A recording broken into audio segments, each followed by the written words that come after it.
Então hoje nós sabemos que existe por trás dessa cortina, existe um viés espiritual de destruir principalmente a visão de fé espiritual. É isso aí. Porque esse é o aspecto mais importante. Na hora que Deus deixa de ser invocado, existe um texto bíblico que fala: bendita a nação cujo Deus é o Senhor. Enquanto Deus está sendo invocado, ele intervém.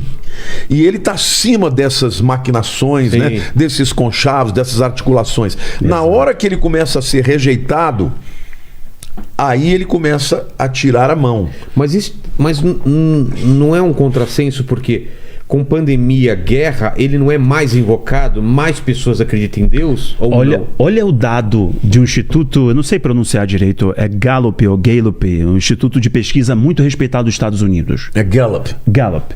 Saiu semana passada agora. Esse é o momento da história que o norte-americano menos leu a Bíblia. Ah, é? E esse é o momento da história que o norte-americano, pastores, têm a menor cosmovisão bíblica do mundo. Isso não é contraditório? É a sua pergunta. Total contraditório. E os americanos também são, do ponto de vista espiritual, os maiores portadores de missionários. Exato. Hoje, para você ter uma ideia, de jovens de 7 até 15 anos, 5% só vão às igrejas. 5%. É uma geração perdida. E o que acontece, Vilela? Durante muitos anos, a igreja ela foi o termômetro das nações, e principalmente das nações que tinham viés judaico-cristão. Hoje nós estamos vendo gradativamente o esfriamento, o desfacelamento da fé. Mas por que isso é profético? É profético. Jesus fala: o amor de muitos esfriará. Porventura, quando o Filho do Homem vier, achará fé na terra. Exato. Isso é que abre o precedente para que o próprio espírito do anticristo se levante. Você vai para a Europa, você fala de Deus, as pessoas olham para você e falam assim: você está falando de Deus para mim? Você está de brincadeira. E é um combo, né? Porque é o esfriamento, você levantar falsos líderes também. Então você vê muito escândalo na igreja, muitos líderes caindo, porque aí você enfraquece. Tá vendo?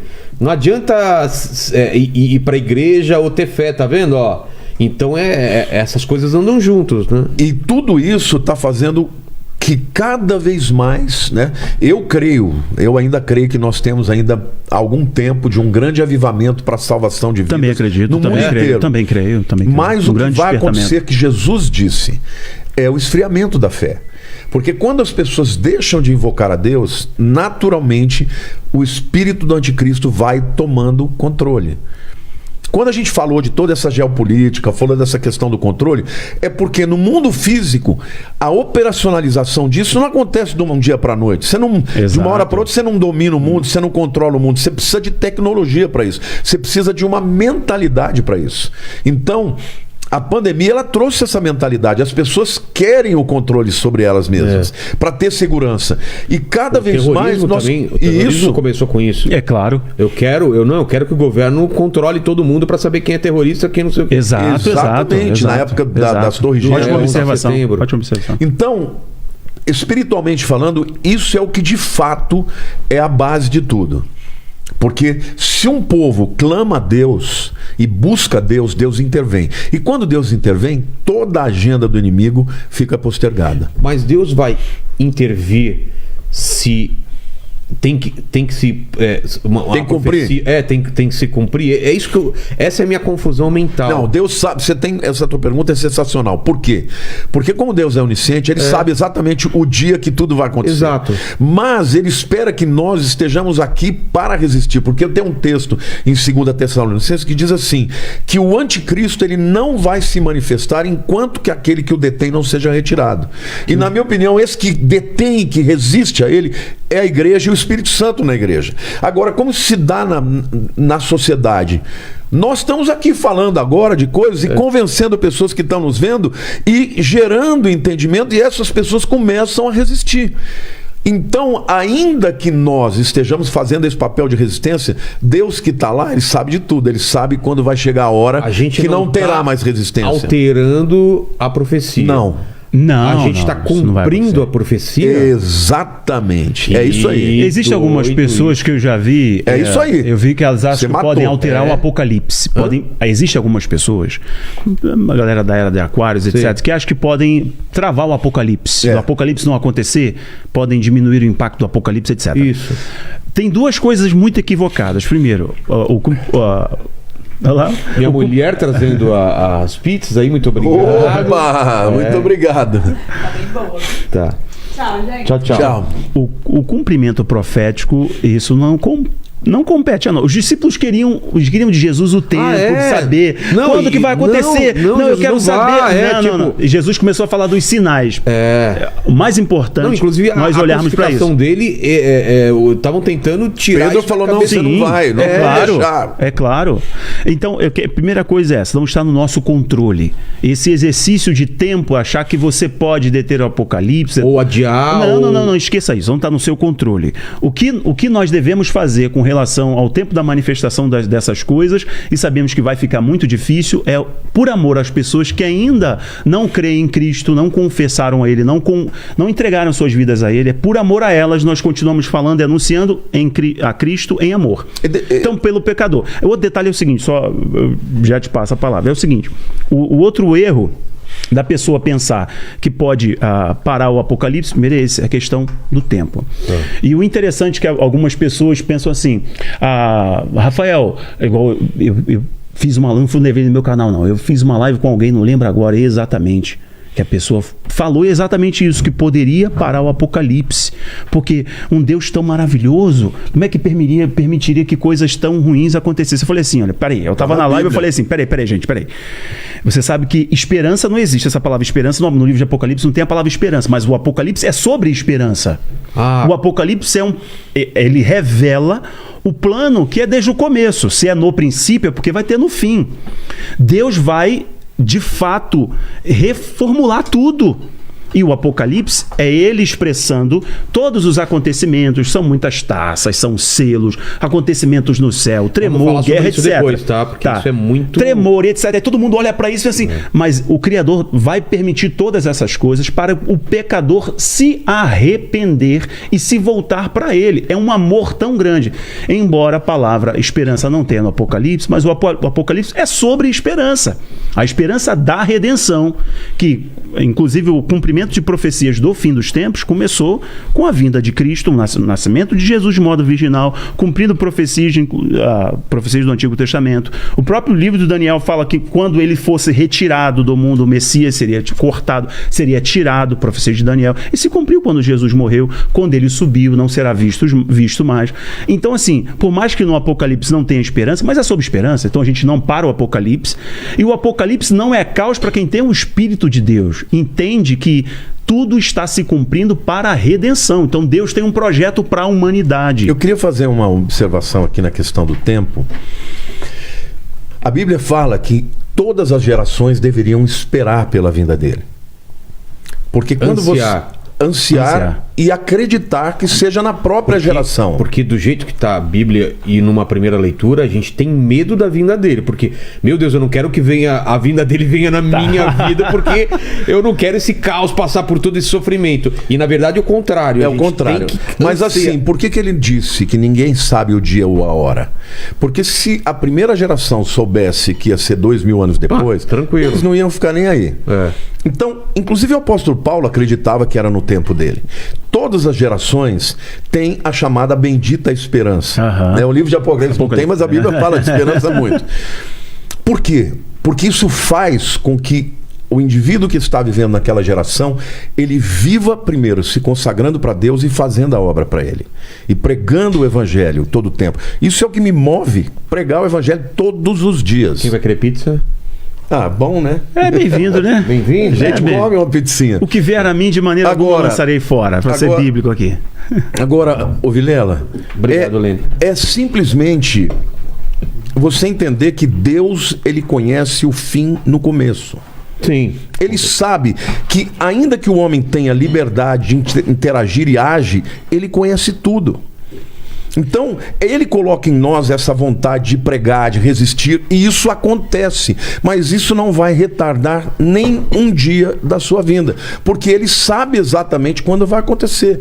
Agora, quando você olha para o redor e você percebe todos esses sinais acontecendo ao mesmo tempo, entendeu? Não é que uma coisa está acontecendo. Agora, essa semana, né? Os cientistas falaram que a Terra está girando mais rápido, e porque está girando mais rápido, obviamente os dias estão encurtando. Sim. Quando eu vi aquilo, imediatamente eu fiz um vídeo falando, a ciência comprovou mais uma profecia de Jesus, que diz lá em Mateus 24, que na grande tribulação seria tão difícil que os dias que se não fossem abreviados aqueles dias, nem os escolhidos suportariam. Durante muito tempo as pessoas, os cientistas diziam, isso é impossível, porque a Terra ela gira em torno de si mesma, o movimento de rotação, e isso dá as 24 horas. Só que agora, cada vez mais ela está girando mais rápido. Aí eles dão algumas teorias, porque as calotas polares estão derretendo, e isso está permitindo que tenha menos peso nos polos, e por isso está girando mais rápido. Eles dão um monte de explicações. Mas está acontecendo mais uma profecia. Olha o geomagnetismo, a alteração do geomagnetismo, a alteração do polo magnético da Terra. Eles dão algumas teorias. Porém, a Bíblia diz que durante a grande tribulação, os dias serão abreviados. E os cientistas estão dizendo que isso é um viés para os próximos 50 anos. Então, no meu vídeo eu falo, será que isso é uma evidência de que nós estamos nos aproximando da grande tribulação? Aí quando você olha para tudo que está acontecendo ao redor, outra coisa, você quer ver um outro detalhe? Jesus disse que quando acontecesse as grandes tsunamis, o mundo ficaria estupefato com o bramido das ondas. Ora, no tempo que Jesus falou isso, tsunami já acontecia. Sim. Só que quando acontecesse num país, o outro não sabia. Agora, no Apocalipse, a Bíblia diz que quando as duas testemunhas foram mortas em praça pública, o mundo vai se alegrar e trocar presente. Tecnologia. Como é que o mundo vai ver isso? Tecnologia. Pela tecnologia, pela internet, não é pela televisão, pelos celulares.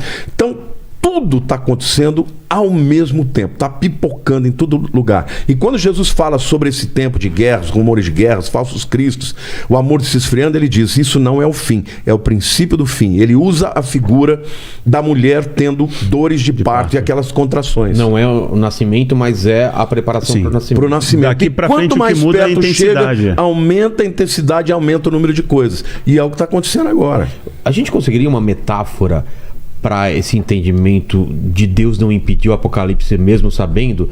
Seria alguma coisa tipo, eu sei que meu filho vai sofrer pra caramba e eu posso, como pai, não deixar ele passar por algumas coisas, mas ele não vai ter esse aprendizado e quando eu não estiver aqui ele vai sofrer sozinho. Será que tem alguma metáfora desse tipo? Assim, por que Deus deixaria o mundo passar por tudo isso? Eu queria você só... entendeu? Posso redirecionar a pergunta? Melhor. O Apocalipse não é Deus deixar. O Apocalipse é Deus fazer acontecer. Como assim?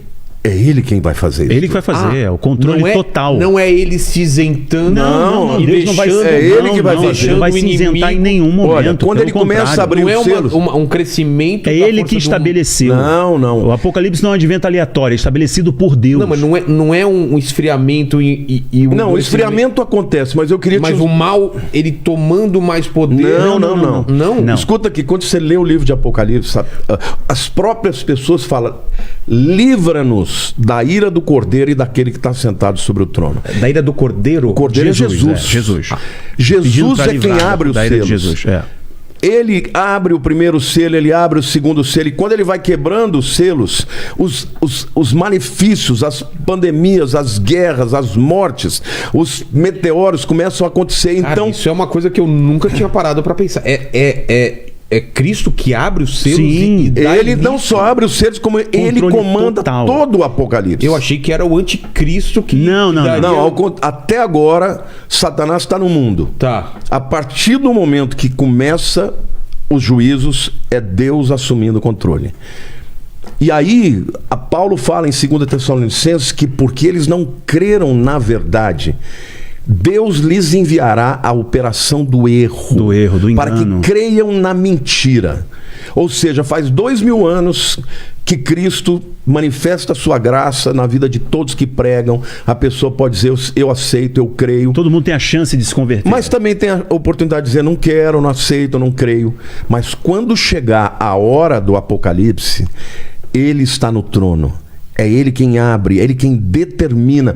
Quando Jesus, ele vem. Quando João vê Deus sentado no trono com um livro na mão direita, selado por fora e por dentro, e alguém fala assim, quem é digno de abrir esses selos e revelar o que está escrito no livro? Houve um silêncio no céu.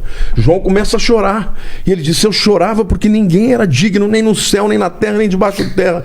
E aí ele ouve uma voz dizendo, não chores, porque o leão da tribo de Judá, o cordeiro que foi morto, ele é digno de abrir os livros. E de repente, ficou arrepiado. Entra na sala do trono